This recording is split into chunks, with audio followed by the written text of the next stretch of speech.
മണാലി ട്രിപ്പിലെ 4ാമത്തെ ദിവസമാണ് നമ്മൾ നിൽക്കുന്നത്. റൂമിൽ നിന്ന് ഡ്രസ്സ് എല്ലാം ചേഞ്ച് ചെയ്തതിനു ശേഷം രാവിലെ തന്നെ നമ്മൾ പുറത്തിറങ്ങി. കാർ നമ്മൾ ആൾറെഡി ബുക്ക് ചെയ്തിട്ടുണ്ടായിരുന്നു. അതായത് നമ്മൾ വന്ന ദിവസം, മണാലിയിൽ വന്ന ദിവസം മണാലി ബസ് സ്റ്റാൻഡിൽ നിന്ന് നമ്മൾ റൂമിലോട്ട് ട്രാവൽ ചെയ്യാൻ വേണ്ടിയിട്ട് ഒരു വണ്ടി ബുക്ക് ചെയ്തിട്ടുണ്ടായിരുന്നു. സോ ആ വണ്ടിക്കാരൻ തന്നെ നമുക്ക് ഇവിടെ മണാലിയിൽ കാണേണ്ട സ്ഥലങ്ങളുടെ ഒരു ലിസ്റ്റ് തന്നു. എത്ര രൂപയാവും എന്നും പറഞ്ഞു. പെർ ഡേ ഏകദേശം 2500 2500 രൂപ പോലെ ആള് പറയുണ്ടായി. സോ ഞങ്ങൾക്ക് ഫെയർ ഓക്കെ ആയി തോന്നി. സോ ഞങ്ങൾ ആ കാർ തന്നെ ബുക്ക് ചെയ്തു. സോ ഇന്ന് നമ്മൾ 4 സ്ഥലങ്ങളിലേക്കാണ് പോകുന്നത്. ഒന്ന് കോക്സർ, അവിടെയാണ് നമുക്ക് അത്യാവശ്യം മഞ്ഞ് കിട്ടുന്നത്. സോ മഞ്ഞിലെ ആക്ടിവിറ്റീസ് എല്ലാം നടക്കുന്നത് അവിടെ ആയിരിക്കും. അതുപോലെ തന്നെ സിസോ, അത് കഴിഞ്ഞ് നമുക്കറിയാവുന്ന അഡൽ ടണൽ, പിന്നെ സോളങ് വാലി. ഇങ്ങനെ 4 മേജർ ഏരിയയിലേക്കാണ് നമ്മൾ പോകുന്നത്. സോ ഇതാണ് ഹിമാചൽ പ്രദേശിലെ റോഡ്. അത്യാവശ്യം പ്രോപ്പർ റോഡ് തന്നെയാണ്. കുണ്ടും കുഴിയോ അങ്ങനത്തെ കാര്യങ്ങളൊക്കെ കമ്പാരിറ്റീവ്ലി കുറവാണ്. ഹിമാചൽ പ്രദേശിലെ ഒട്ടുമിക്ക ഏരിയയും ഏകദേശം ഇതുപോലെ തന്നെയാണ്. വലിയ മലകളിൽ അതിൻ്റെ സൈഡിലൂടെ റോഡ്. ഇങ്ങനെ ആയിരിക്കും അവിടുത്തെ ഒരു ഭൂപ്രകൃതി. നമ്മൾ മുകളിൽ നോക്കുമ്പോൾ നമ്മൾ കോക്സറിൽ പോകുമ്പോൾ ഉള്ള ആ മലയാണ് നമ്മൾ കാണുന്നത്. അവിടെയാണ് മഞ്ഞുള്ളത്.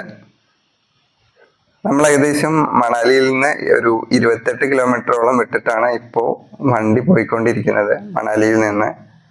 സോ ഇവിടെയാണ് നമ്മൾ 3ാമത് കാണാൻ പോകുന്ന പ്ലേസ് പറഞ്ഞ അഡൽ ടണൽ ഉള്ളത്. അഡൽ ടണലിന്റെ ഉള്ളിലൂടെ പോയതിനു ശേഷം റൈറ്റിൽ പോയാൽ നമ്മൾ കോക്സർ എത്തും, ലെഫ്റ്റിൽ പോയാൽ സിസു എത്തും. സൈഡിൽ നമ്മൾ നോക്കുമ്പോൾ മഞ്ഞ് വിതച്ചിട്ടുള്ള മലകളെല്ലാം കാണാൻ സാധിക്കുന്നുണ്ട്. പക്ഷെ ഈ ഏരിയയിലൊക്കെ ഭയങ്കര പൊടിയാണ്. മലകളൊക്കെ ഇടിഞ്ഞു വീഴുന്ന സമയങ്ങളിൽ മലയിലെ പൊടികൾ എല്ലാം റോട്ടിലുണ്ടായിരിക്കും. സോ വണ്ടി എപ്പോഴും കവർ ചെയ്തിട്ടുള്ള സ്ഥിതിയായിരിക്കും. നമ്മൾ പോകുന്ന വഴിക്ക് കോക്സറിലെല്ലാം യൂസ് ചെയ്യാൻ പാകത്തിലുള്ള ഡ്രസ്സ് നമ്മൾ മേടിച്ചു. 250 രൂപയാണ് ഒരാൾക്ക് വരുന്നത്. സോ ആ ഡ്രസ്സ് ഇട്ടതിന് ശേഷമേ നമുക്ക് മഞ്ഞിൽ ശരിക്കും പ്രോപ്പറായിട്ട് നടക്കാൻ പറ്റൂ. കാരണം അത്രയും തണുപ്പായിരിക്കും. സോ 250 രൂപയാണ് അതിൻ്റെ പ്രൈസിങ് വരുന്നത്. ഇപ്പൊ നമ്മൾ ക്രോസ് ചെയ്യാൻ പോകുന്നതാണ് അഡൽ ടണൽ. നമ്മൾ പറഞ്ഞ പോലെ മണാലിയിൽ നിന്ന് ഏകദേശം 28 കിലോമീറ്റർ ഡിസ്റ്റൻസിലാണിത്. 28 കിലോമീറ്റർ പൊക്കത്തിലാണ് അഡൽ ടണൽ ഉള്ളത്. ഈ അഡൽ ടണൽ ഏകദേശം 9 കിലോമീറ്ററോളം ഡിസ്റ്റൻസ് ഉണ്ട്. ഇതുപോലെ ഒറ്റ ലൈനിൽ നമുക്ക് പോകാൻ പറ്റൂ, ഓവർടേക്ക് ചെയ്യാൻ പറ്റില്ല. ആക്ച്വലി ഇത് പണ്ട് ലേയിലേക്ക് പോകുന്ന വഴി കട്ട് ചെയ്തിട്ട് ഉണ്ടാക്കിയതാണ്. അതായത് ഒരു വലിയ പാറ, അതിൻ്റെ ഉള്ളിലൂടെയാണ് ഇത് പോകുന്നത്. ഇത് കാരണം ഏകദേശം 5 മണിക്കൂറോളം സമയം നമുക്ക് ലാഭിക്കാൻ പറ്റും ലേയിലേക്ക് പോകുന്ന ഒരാളാണെങ്കിൽ. സോ ആൾമോസ്റ്റ് 9 കിലോമീറ്റേഴ്സ് നമ്മളിപ്പോൾ കവർ ചെയ്തു. ഏകദേശം അതിൻ്റെ പുറത്ത് എത്താറായി. ഇതാണ് അഡൽ ടണലിന്റെ എക്സിറ്റ്. നമുക്കൊരു 40, 50, 60 കിലോമീറ്റർ സ്പീഡിലൊക്കെ പോവാം. അവിടെ സൈഡിൽ സ്പീഡ് നമ്മളെ ലിമിറ്റ് എഴുതി വെച്ചിട്ടുണ്ട്. സോ അഡൽ ടണൽ ഏകദേശം ക്രോസ് ചെയ്തു, കംപ്ലീറ്റ് ആയി. ഞാൻ പറഞ്ഞ പോലെ നമ്മളിവിടെ ലെഫ്റ്റിലോട്ട് പോവുകയാണെങ്കിൽ ഇവിടുന്ന് കാണിക്കും. ഈ പാദത്തിന് ശേഷം നമ്മൾ ലെഫ്റ്റിൽ പോവുകയാണെങ്കിൽ സിസുവിലെത്തും. അതുപോലെ റൈറ്റ് സൈഡിലാണ് നമ്മൾ ആദ്യം പോകുന്ന കോക്സർ. സോ നമ്മൾ ഇവിടുന്ന് റൈറ്റ് തിരിഞ്ഞിട്ടാണ് കോക്സറിലോട്ട് പോകുന്നത്. ഇവിടെ ബോർഡെല്ലാം കൊടുത്തിട്ടുണ്ട്, ലേയിലേക്കുള്ള വഴി, അതുപോലെ കാശ്മീർ, ശ്രീനഗർ എല്ലാം എഴുതിയിട്ടുണ്ട്. സോ റൈറ്റ് തിരിഞ്ഞ് നമ്മൾ കോക്സർ പോകുന്നു. ഈ വഴിയിൽ തന്നെ നമുക്ക് കാണാൻ സാധിക്കും ലെഫ്റ്റ് സൈഡിൽ നമ്മളുടെ മലയെല്ലാം മൊട്ടക്കുന്ന് പോലെയാണ് നിൽക്കുന്നത്. മരങ്ങളോ അങ്ങനത്തെ കാര്യങ്ങളൊന്നുമില്ല. പക്ഷെ റൈറ്റ് സൈഡിലെ മല കംപ്ലീറ്റ്ലി മഞ്ഞ് വിതച്ചിട്ടാണ് നിൽക്കുന്നത്. അതിന് കാരണം എന്താണെന്ന് വെച്ച് കഴിഞ്ഞാൽ ലെഫ്റ്റ് സൈഡിലെ വെയിൽ ഡയറക്റ്റ് ആയിട്ട് ഹിറ്റ് ചെയ്യുന്നുണ്ട്, റൈറ്റ് സൈഡിൽ വെയിൽ വരുന്നേ ഇല്ല. സോ അതുകൊണ്ടാണ് അവിടെ മഞ്ഞ് നിൽക്കുന്നത്. ഞാൻ പറഞ്ഞതുപോലെ ഈ സമയങ്ങളിൽ ഏകദേശം, അതായത് ഡിസംബർ കാലയളവിൽ വരികയാണെങ്കിൽ, ഒരു ഡിസംബർ മിഡോടെ വന്നു കഴിഞ്ഞാൽ നമുക്ക് ഇത്ര മഞ്ഞ് നമുക്ക് മാക്സിമം കാണാൻ സാധിക്കൂ. ജനുവരി ഫസ്റ്റ് വീക്ക് അല്ലെങ്കിൽ സെക്കൻഡ് വീക്ക്, അല്ലെങ്കിൽ അവിടെ തൊട്ട് ഒരു ഫെബ്രുവരി വരെയാണ് നമ്മൾ മഞ്ഞ് വീഴ്ച പ്രോപ്പറായിട്ട് വരുന്നത്.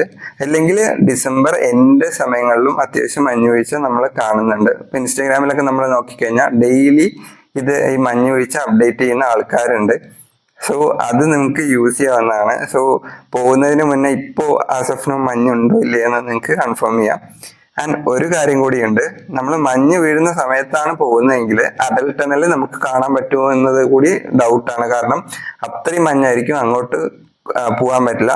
സോ നമ്മൾ അടൽ ടണൽ ക്രോസ് ചെയ്തിട്ട് നമ്മളിപ്പോ കോക്സറും സിസും പോകുന്നുണ്ട്, അത് രണ്ടും പോകാൻ പറ്റില്ല. കാരണം മഞ്ഞ് വീഴ്ച ഉള്ള സമയങ്ങളിൽ ഇവിടെ ഒന്നും പോകാൻ പറ്റാത്ത സിറ്റുവേഷൻ ആയിരിക്കും. അപ്പോൾ നിങ്ങൾക്ക് മണാലിയിൽ മഞ്ഞ് വീഴ്ച കാണണോ അതോ ഇത്രയും ഏരിയ കവർ ചെയ്യണോ നിങ്ങൾ തന്നെ തീരുമാനിക്കേണ്ടതാണ്. സോ മഞ്ഞ് വീഴ്ചയാണ് കാണുന്നുണ്ടെങ്കിൽ ഞാൻ പറഞ്ഞ പീരീഡിൽ വരിക. അതല്ല നിങ്ങൾക്ക് ഫുൾ ഏരിയ കവർ ചെയ്യണമെങ്കിൽ ഇതാണ് ബെസ്റ്റ് ടൈം. സോ ഏകദേശം നമ്മൾ കോക്സറിൽ എത്തിയിട്ടുണ്ട്. ഇവിടെ മഞ്ഞ് ഉറച്ചു നിൽക്കുന്ന ഒരു പ്രതലാണ്, അതിന്റെ അടിയിൽ കൂടെയാണ് വെള്ളം ഒഴുകിക്കൊണ്ടിരിക്കുന്നത്. ഈ നദിയാണ് നമ്മൾ ഡേ 1 മണാലിയിൽ എത്തിയതിനു ശേഷം കണ്ട ആ ഒരു ബീൻസ് നദി ഉണ്ടായിരുന്നില്ലേ, ആ നദിയാണ്. അതിലേക്കുള്ള കൈവരികളാണ് ഇതൊക്കെ. ഐസ് സ്കേറ്റിംഗ് ഒന്ന് ട്രൈ ചെയ്ത് നോക്കി, നല്ല ബുദ്ധിമുട്ടാണ്. സോ ഫോട്ടോ എടുക്കാൻ വേണ്ടിയിട്ട് കുറച്ച് നേരം അങ്ങോട്ടും ഇങ്ങോട്ടും നോക്കി നിന്നു. സോ നമ്മൾ വിചാരിച്ചത്ര മഞ്ഞില്ല, പക്ഷെ അത്യാവശ്യം ഫോട്ടോ എല്ലാം പോസ്റ്റ് ചെയ്യാനുള്ള മഞ്ഞെല്ലാം ഉണ്ടായിരുന്നു. മഞ്ഞ് വിതറി കുറച്ച് ഫോട്ടോസ് എല്ലാം എടുത്തു. നല്ല ശുദ്ധമായ വെള്ളമാണ് വരുന്നത്. ഇവിടെ നല്ല തണുപ്പായതുകൊണ്ട് ആളുകൾ അവിടെ നിന്ന് ഫോട്ടോ എടുക്കുന്ന സമയത്തൊക്കെ കുട്ടികളും ആളുകളൊക്കെ വഴിക്ക് വീഴുന്ന കാണുന്നുണ്ട്. സോ നിങ്ങൾ മഞ്ഞ് സമയത്താണ് വരുന്നതെങ്കിൽ നിങ്ങളുടെ വണ്ടിയും ഇതുപോലെ തന്നെ ആയിരിക്കും, സ്ലിപ്പറി ആയിട്ടായിരിക്കും റോഡെല്ലാം ഉണ്ടായിരിക്കുക. സോ വഴിക്ക് ഈവൻ നമ്മൾ ബ്രേക്ക് ചെയ്താൽ കൂടി ബ്രേക്ക് കിട്ടാതെ അത് ഓട്ടോമാറ്റിക്കലി പോയിക്കൊണ്ടേയിരിക്കുന്ന ഒരു സിറ്റുവേഷൻ ഉണ്ടായിരിക്കും. സോ അതെല്ലാം ബുദ്ധിമുട്ടാണ്. ഏകദേശം ഞങ്ങൾ അത്യാവശ്യം ഒരു 2-2.5 മണിക്കൂർ ഇവിടെ സ്പെൻഡ് ചെയ്തു. നല്ല ഒരു സ്ഥലമായിരുന്നു. അതായത് നമുക്ക് മണാലി വന്നിട്ട് മഞ്ഞ് കണ്ടില്ലെങ്കിൽ മോശമല്ലേ എന്ന ഒരു ഇതുണ്ടായിരുന്നു. സോ മഞ്ഞ് കാണാൻ ഇത് മാത്രമാണ് ഞങ്ങൾക്ക് കിട്ടിയ ഒരു അവസരം. സോ അത് ഞങ്ങൾ പ്രോപ്പറായിട്ട് യൂസ് ചെയ്തു. ഇവിടുന്ന് തന്നെയാണ് ഞങ്ങൾ ഫുഡ് കഴിച്ചത്. ഏകദേശം ഉച്ചയോടെ ആയിരുന്നു സമയം. ഒരു 9:30 വണ്ടിയിൽ കയറി ഏകദേശം ഒരു 10:30-11 മണിക്ക് ഏകദേശം ഞങ്ങൾ ഈ കോക്സിലെത്തി. സോ അതിനുശേഷം ഞങ്ങൾ ഇവിടെ ഒരു 2 മണിക്കൂറോളം സ്പെൻഡ് ചെയ്തു. അതിനുശേഷം ഫുഡ് കഴിച്ചിട്ടാണ് അടുത്ത ഏരിയ സിസുവിലേക്ക് പോകാനുള്ള പ്ലാൻ ഇടുന്നത്. സോ ഇവിടെ തന്നെയാണ് ഞങ്ങൾ ഫുഡ് കഴിച്ചത്. ഫുഡിന്റെ കാര്യം പറയുകയാണെങ്കിൽ കൂടുതലും റൊട്ടി ടൈപ്പ് ഐറ്റംസ് ആണ് നമുക്കിവിടെ അവൈലബിൾ ആയിട്ടുള്ളത്. പക്ഷെ ഇവിടുത്തെ ഒരു അട്രാക്ഷൻ എന്താണെന്ന് വെച്ച് കഴിഞ്ഞാൽ എന്ത് ഓർഡർ ചെയ്താലും അവർ ചൂടാക്കിയിട്ട് അവിടെ വെച്ച് പരത്തി ചൂടാക്കിയിട്ട് നമുക്ക് കൊണ്ടുവന്ന് തരും. സോ നമുക്ക് ഈ തണുപ്പത്ത് ചൂടോടെ ഭക്ഷണം കഴിക്കാൻ ഭയങ്കര ടേസ്റ്റ് ആയിരിക്കും. സോ ചായ കിട്ടുന്നതാണെങ്കിൽ ശരി, അതുപോലെ തന്നെ റൊട്ടി അങ്ങനത്തെ എല്ലാ സാധനവും ഭയങ്കര ചൂടായിരിക്കും. സോ ഫസ്റ്റ് നമ്മൾ കഴിക്കുമ്പോൾ തന്നെ ഈവൻ അത് ടേസ്റ്റ് ഇല്ലാത്ത ഒരു ഐറ്റം ആണെങ്കിൽ നമുക്ക് ഭയങ്കര ടേസ്റ്റ് ഫീൽ ചെയ്യും. സോ തണുപ്പത്ത് നമ്മളത് കഴിക്കുമ്പോൾ നല്ലൊരു ഫീൽ ആയിരിക്കും. ഇവിടെ മാത്രമല്ല മണാലിയിൽ എല്ലായിടത്തും അങ്ങനെയാണ് ഇത് വരുന്നത്. ദാൽ റൊട്ടി എന്നൊക്കെ പറഞ്ഞ ഒരുപാട് ഐറ്റംസ് അവിടെ കിട്ടും. ഭയങ്കര ടേസ്റ്റി സംഭവമാണ് അവിടെ ഉള്ളത്. നമ്മൾ വിചാരിച്ചത്ര ബോറായിരുന്നില്ല. പുറത്തുനിന്ന് ഫുഡ് കഴിക്കുമ്പോൾ നമുക്കത് നന്നായിരിക്കും ഇല്ല എന്നൊരു ഡൗട്ട് ഉണ്ടായിരുന്നു. പക്ഷെ ഓക്കെ ആയിരുന്നു. റൈറ്റ് നൗ നമ്മൾ പോയിക്കൊണ്ടിരിക്കുന്നത് സിസുവിലേക്കാണ്. നമ്മളെ സൈഡിൽ കാണുന്ന മരങ്ങളെല്ലാം ആപ്പിളിന്റെ മരങ്ങളാണ്. ഇത് ആക്ച്വലി ഇതും ആപ്പിള് ഉണ്ടാവാനുള്ളൊരു പ്രോപ്പർ ടൈമല്ല. അതും ഏകദേശം ഓഗസ്റ്റ് സെപ്റ്റംബർ ഈ മാസങ്ങളിലാണ് ആപ്പിളിന്റെ സീസൺ തുടങ്ങുന്നത്. സോ ഇവിടെ അതിനുള്ള സീസണും നമ്മളിപ്പോ പോയ ടൈമല്ല. ഇപ്പൊ നമ്മള് ഓൾമോസ്റ്റ് സിസുവിലേക്ക് എത്തി അങ്ങോട്ട് ഇറങ്ങിക്കൊണ്ടിരിക്കുകയാണ്. ഇതാണ് സിസു ഏരിയ. ഇതും ആക്ച്വലി ഒരു മലയിടുക്കാണ്. ഇവിടെ കാര്യമായിട്ടുള്ള പരിപാടികൾ എന്ന് പറഞ്ഞു കഴിഞ്ഞാൽ ഒരു നദി നമുക്ക് കാണാനുണ്ടായിരിക്കും. അതുപോലെ തന്നെ സൈഡിലെ 4 ഭാഗത്തും മലകളാണ്. ഇവിടെ നമ്മൾ കാണുമ്പോഴേ മനസ്സിലാവും ഫുൾ മലകൾ നിറഞ്ഞിട്ടുള്ള സ്ഥലമാണ് സിസു. പക്ഷെ നല്ല മരങ്ങളൊക്കെ നിൽക്കുന്നത് കാണുമ്പോൾ നല്ല ഭംഗിയുണ്ടായിരുന്നു. ലൈക്ക് എല്ലാ മരത്തിലും ഇല കൊഴിഞ്ഞിട്ടുള്ള ടൈമാണ് ഇതിൽ നിൽക്കുന്നത്.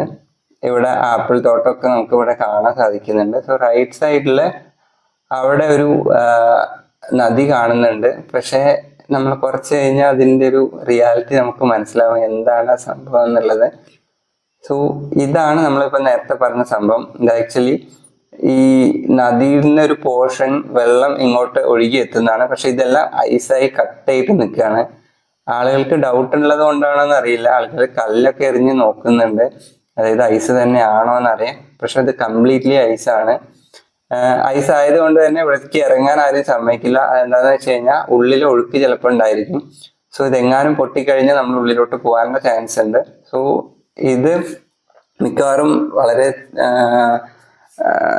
ടെമ്പറേച്ചർ കുറയുന്ന സമയത്ത് ഇതുപോലെയാണ് ഇവിടുത്തെ ഒട്ടുമിക്ക നദികളുടെ അവസ്ഥ. സോ ഇതാണ് ആസ് ഓഫ് നൗ സിസുവിലെ കാഴ്ച.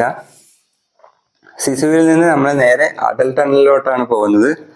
നമ്മൾ അടൽ ടണൽ ക്രോസ് ചെയ്തിട്ടാണ് കോക്സറും സിസുവും പോയത്. ഇപ്പൊ നമ്മൾ കാണുന്നതാണ് അടൽ ടണൽ. നമ്മളിവിടെ സൈഡിൽ ഫുൾ മഞ്ഞ് മൂടി കിടക്കുന്നത് കാണാം. ഇപ്പോൾ ഇതാണ് അടൽ ടണൽ. അടുത്തതാണ് നമ്മൾ സോളങ് വാലിയിലേക്കാണ് പോകുന്നത്. സോ നമുക്ക് ബേസിക്കലി കുറച്ച് ആക്ടിവിറ്റീസ് എല്ലാം ചെയ്യാനുണ്ടെങ്കിൽ നമുക്ക് ഇവിടെ ട്രൈ ചെയ്യാം. പാരാഗ്ലൈഡിങ് ഉണ്ട്, അതുപോലെ തന്നെ ഹോട്ട് ബലൂൺ ഉണ്ട്. സോ ഇതെല്ലാം ട്രൈ ചെയ്ത് നോക്കാൻ പറ്റിയൊരു സമയമാണ്.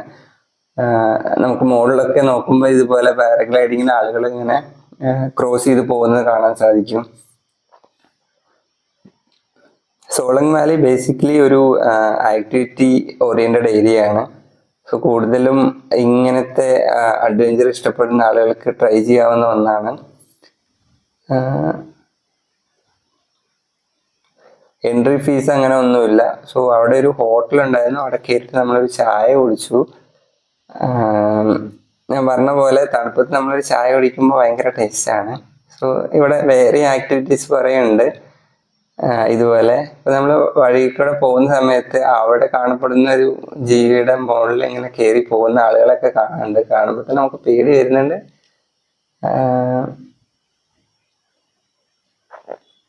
സിസുവിൽ ആക്ച്വലി ഭയങ്കര തണുപ്പുള്ള ഏരിയ ടൈമിൽ വന്നു കഴിഞ്ഞാൽ കാണാൻ ഭയങ്കര ഭംഗിയാണ്. കാരണം ഈ ഇപ്പോൾ ലാൻഡ് ചെയ്യുന്ന പാരാഗ്ലൈഡിങ് ആളുകളെല്ലാം ലാൻഡ് ചെയ്യുന്ന സമയത്ത് ഫുള്ള് മഞ്ഞുള്ള ഒരു ഏരിയ ആണ്. പക്ഷെ ആസ് ഓഫ് നൗ ഇതൊരു മുട്ടക്കുന്ന് പോലെ ഉണ്ട്. പക്ഷെ നല്ല ടെമ്പറേച്ചറാണ്. ആക്ച്വലി നല്ല തണുപ്പുള്ള സമയമാണ് ഇതുള്ളത്. -7-8 അങ്ങനത്തെ ടൈമാണ്. ഇവിടെ നമ്മൾ മൈനസ് ടെമ്പറേച്ചർ ആണെങ്കിൽ നമുക്ക് ഒരിക്കലും മഞ്ഞ് എന്ത് പെയ്യാത്തതെന്ന് തോന്നരുത്. ആക്ച്വലി നല്ല തണുപ്പുള്ള ടെമ്പറേച്ചറാണ്. ഈ മഞ്ഞ് പെയ്യുന്നതും ടെമ്പറേച്ചറും തമ്മിൽ വലിയ കണക്ഷൻ ഇല്ല. ഇവിടെ കാണാൻ സാധിക്കും നമ്മുടെ സോളങ് വാലിയിലുള്ള പാരാഗ്ലൈഡിങ് ടീം. അതുപോലെ ഈ ഹോട്ട് ബലൂണിൽ കയറിയിട്ട് നമുക്ക് പോകാനുള്ളത്. പക്ഷെ ഹോട്ട് ബലൂൺ ആണെങ്കിലും ഒരു നിശ്ചിത ഡിസ്റ്റൻസിന്റെ മുകളിൽ പോകുന്നില്ല.